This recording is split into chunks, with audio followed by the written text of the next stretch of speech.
साधु साधु। नमो तस् भगवतो अरहतो सम्मा सम्बुद्धस्स। नमो तस् भगवतो अरहतो सम्मा सम्बुद्धस्स। नमो तस् भगवतो अरहतो सम्मा संबुद्धस्स। साधु साधु साधु। पूजनीय कल्याण मित्र हमारे गुरु बनते जी, उनके चरणों में हमारा कोटि कोटि प्रणाम है। साधु साधु साधु। श्रद्धावान उपासक उपासिका गण, हम लोग अभ्यास कर रहे हैं संयुक्त निकाय में दूसरी पुस्तक निदान वर्ग का।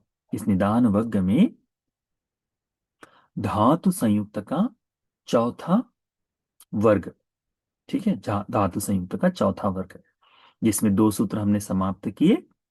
आज हम तीसरा सूत्र अभ्यास में लाएंगे। कौन सा? अचरिंग सूत्र, ठीक है, यानी खोज कर देखने के लिए, ठीक है, यानी धातुओं के स्वभाव को जानने के लिए विचरण करना, उसकी खोज में निकलना, इस बारे में यह सूत्र का उपदेश है। यह हम ये चार आयत, चार धातु है महाभूत, इन महाभूतों के बारे में अभ्यास कर रहे हैं, है ना। तो इसमें यह सूत्र अचरिंग सूत्र भी इसी का भाग है। भगवान बुद्ध जी ने यह सूत्र श्रावस्ती में उपदेशित किया था। भगवान बुद्ध जी भिक्षुओं को इकट्ठा कर कर कहते, भिक्षुओं, संबोधि से पूर्व जब मैं बोधिसत्व की अवस्था में था, सम्यक संबुद्ध नहीं हुआ था, तब मैंने इस तरह से, मेरे मन में विचार आया और मैं उस विचार को इस तरह से आगे उसको संपूर्ण किया हूं धर्म के अनुसार। कैसे? पठवि धातुयाहं भिक्खवे असाद परिएसनं आचरिं। भगवान कहते हैं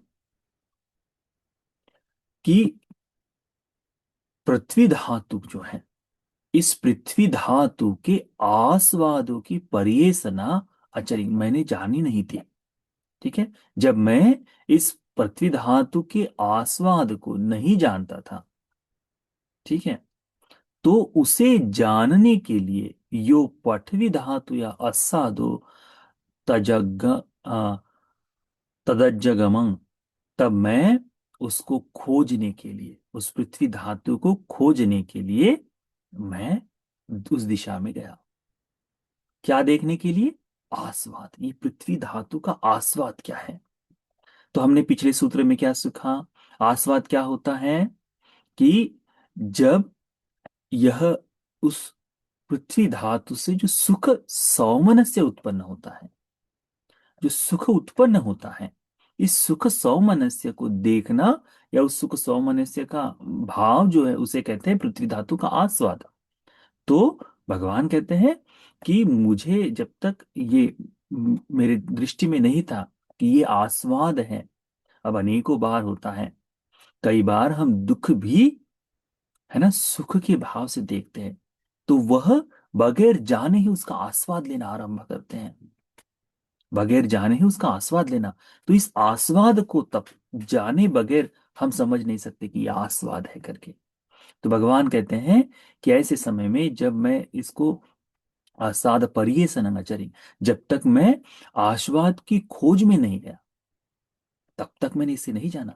मैं जब इसकी आस्वाद की खोज में चला गया, यावता पृथ्वी धातु या आस्वादो, तब जाकर मुझे इस पृथ्वी धातु का आस्वाद, यानी पृथ्वी धातु से जो सुख और सौमनस्य उत्पन्न होता है, ये सुख का मानना, सुख का जीवन में ग्रहण करना, यह आस्वाद मैंने पान्याय में सुदिठो, प्रज्ञा से इसे बोध कर लिया, कहते हैं।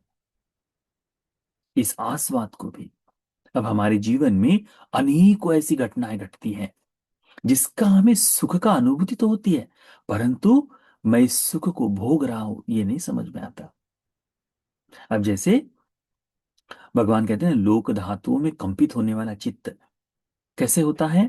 सुख मिले तो आ सुख, वाह सुख करके, दुख मिले, अरे दुख करके हम दुख भोगते हैं। तो हमें पता चलता है क्या? नहीं। जहां जो मिल जाए उसमें, प्रशंसा हुई, मेरी प्रशंसा, पीठ थपथपा लिए, निंदा हुई, मेरी निंदा कर रहा है करके, इस तरह से। क्यों? क्योंकि हमें इसके आस्वाद को समझ में नहीं आता। इसके आस्वाद को समझ में नहीं आता। भगवान कहते हैं मैं उस आस्वाद की खोज में गया, कि हम किस किस चीजों में सुख भोगते हैं, किन किन चीजों में सुख मानते हैं, उसे देखकर ही मैंने जाना कि पृथ्वी धातु का ये आस्वाद है। पृथ्वी धातु मुझे इस प्रकार से सुख प्रदान कर रही है। तो सारे ही अंशों में, ठीक है, सारे अंशों में ये पृथ्वी धातु प्रधानता कायिक है।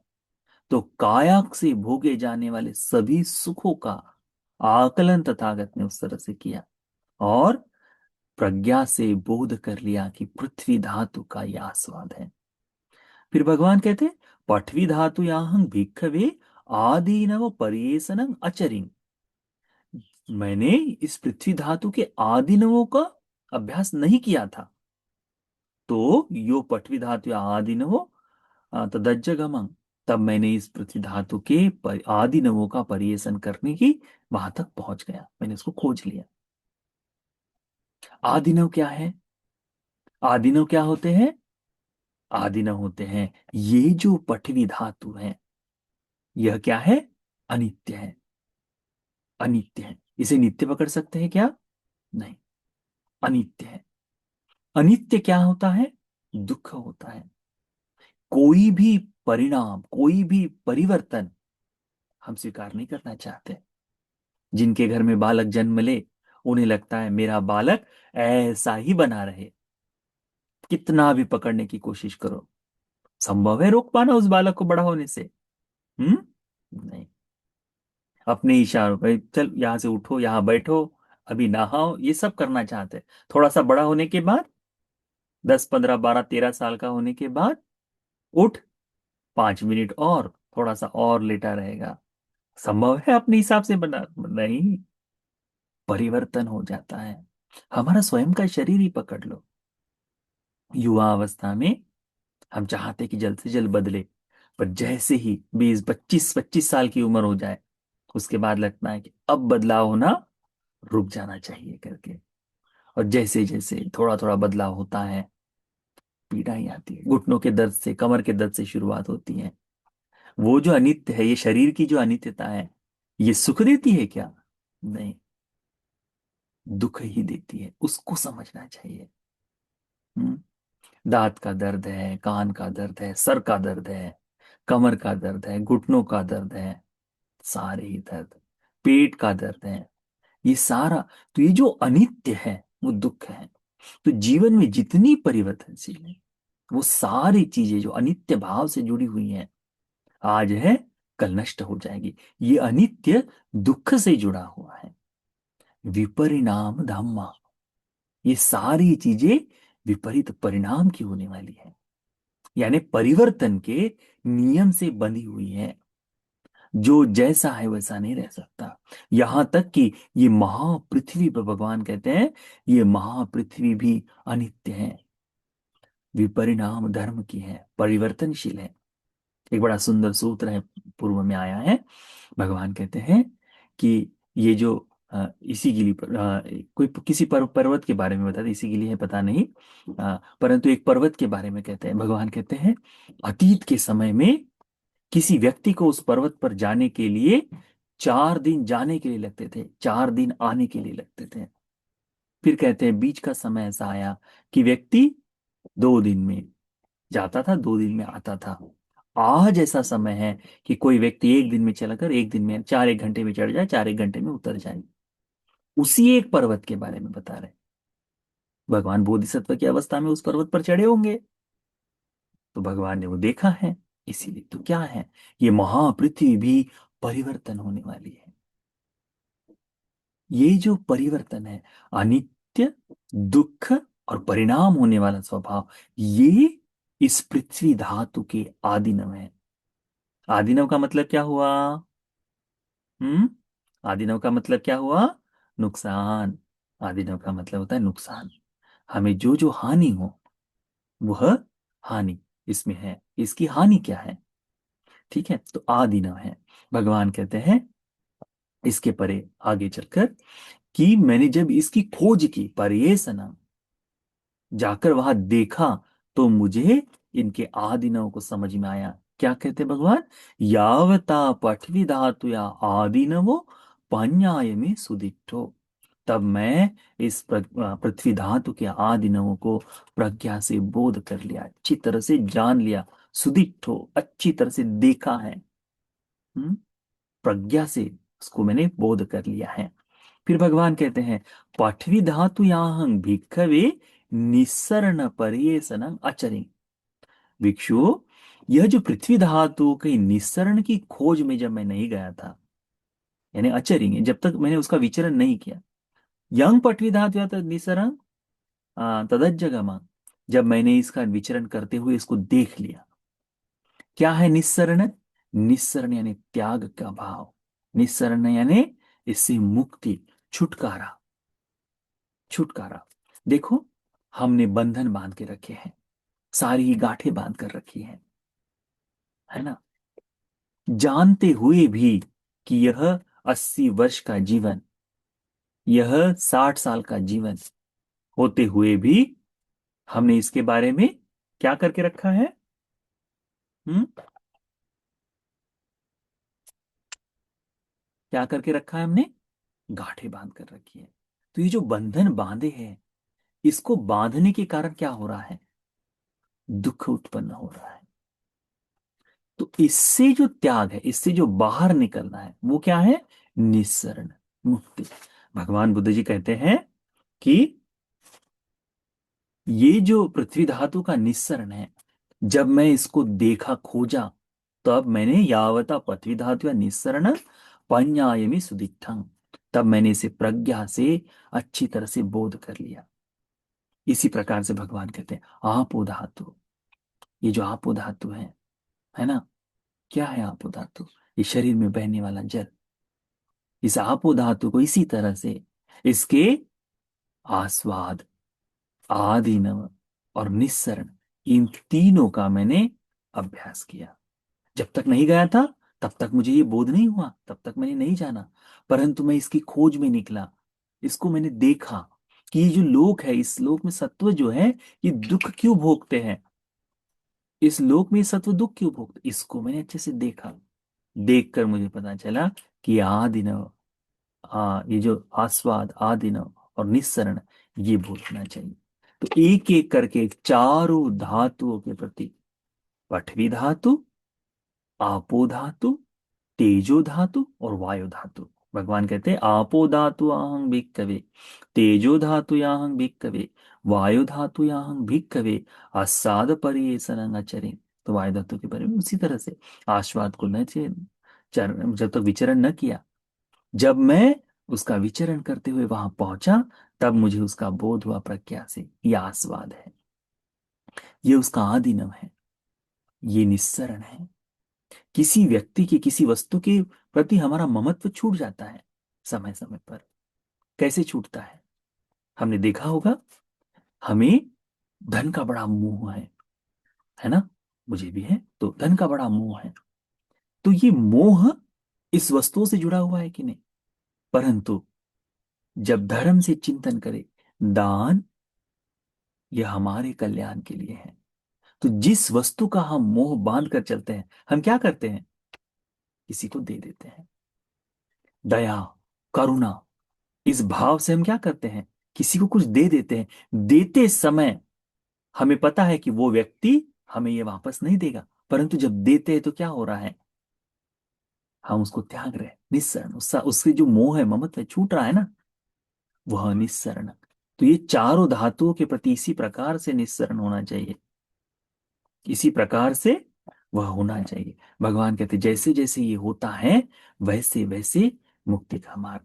भगवान बुद्ध जी आगे कहते हैं, भगवान कहते हैं याव कीवंच भिक्खवे इमासं चतुर्नंग धातुनंग असादं च असादतो आदिनवं च आदिनवतो निस्सरणं च निस्सरण तो यथाभूतं न अभ्यन्यासी। क्या कहते हैं भगवान?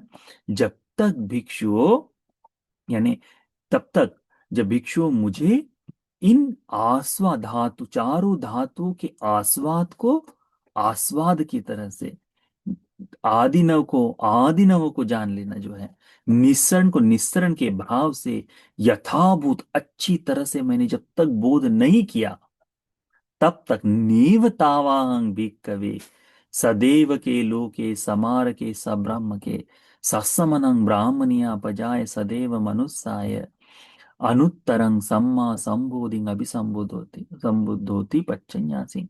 तब तक मैंने इस लोक में ये नहीं कहा कि मैं इस संपूर्ण देव ब्रह्म सहित संपूर्ण लोक में आ, अनुत्तर ऐसी सम्या संबोधि को प्राप्त किया है करके, मैं सम्यक संबुद्ध हो गया करके नहीं बताया। परंतु यतोचक्वाहं भिक्खवे, जैसे ही भिक्षु मैंने इमासं चतुर्नंग धातूनंग आस्वादं च आस्वाद, तो इसके आस्वाद को आस्वाद की तरह से, आदिनवं च आदिनव तो आदिनव को आदिनव की दृष्टि से, निस्सरणं च निस्सरण तो निस्सरण जो है त्याग जो है, इससे छुटकारा जो है, मुक्ति जो है, इसे मैंने मुक्ति की भाव से यथाभूतं अभ्यन्यासी, यथाभूत रूप से उसे बोध कर लिया, जान लिया, धारण कर लिया। अथाहं भिक्खवे, तब भिक्षु मैंने सदैव के लोके समार के सब्राह्म के सत्समनं ब्राह्मणिया पजाय सदैव मनुस्साय अनुत्तरं सम्मा संबोधि अभिसंबुद्धोति पच्छन्यासी। तब जाकर मैंने ये प्रतिज्ञा दी कि संपूर्ण सदैव लोक सहित, सभी मार सहित, ब्राह्मण सहित, श्रमण ब्राह्मण सहित संपूर्ण देव मानव की इस प्रजा में मैंने अनुत्तर सम्यक संबोधि को बोध कर लिया है करके मैंने इस लोक में प्रकट किया। ज्ञानं च पन में दर्शन उत्पादे, मुझ में ये ज्ञान उत्पन्न हुआ। कौन सा? अकुप्पा में विमुक्ति। अब मैंने विमुक्ति को प्राप्त कर लिया है, जहां से वापस लौट कर आना संभव नहीं। विमुक्ति एक ऐसी जगह है जहां केवल एक ही दिशा में केवल जाया जा सकता है, रिवर्स गियर नहीं इसमें। जैसे ही कोई विमुक्त हो जाए, अब वो पुनः संसार भवबंधन में बंध जाए, संभव नहीं है। एक बार वो बंधन टूट गया, वो टूट गया। वो एक बार बंधन टूट गया, टूट गया। उसे कहते हैं अकुप्पा में विमुक्ति। अयम अंतिमा जाति, यह मेरा अंतिम जन्म है, नत्थि दानी पुनः भवति, अब मेरा पुनर्भव नहीं होगा करके भगवान बुद्ध जी प्रतिज्ञा देते हैं। तो ये जो चारों धातुएं हैं, ये चारों धातुओं को बोध किए बगैर, चारों धातुओं को जाने बगैर मुक्ति का आस्वाद लेना संभव नहीं हो पाएगा। तो इसको हमने जानना चाहिए, सीखना चाहिए। ठीक है, तो इस सूत्र को ध्यान में रखो। ये सूत्र बहुत ही सुंदर तरह से भगवान ने हमें उपदेशित किया है। ये सूत्र का उपदेश हम सभी को उत्तम चार आर्य सत्य को बोध करने के लिए, यह संपूर्ण चारों धातुओं के आस्वाद को, आदिनव को, निस्सरण को देख लेने के लिए, बोध कर लेने के लिए, मुक्ति के सुख से संलग्न हो जाने के लिए यह सारा पुण्य उपकारी हो जाए। साधु साधु साधु।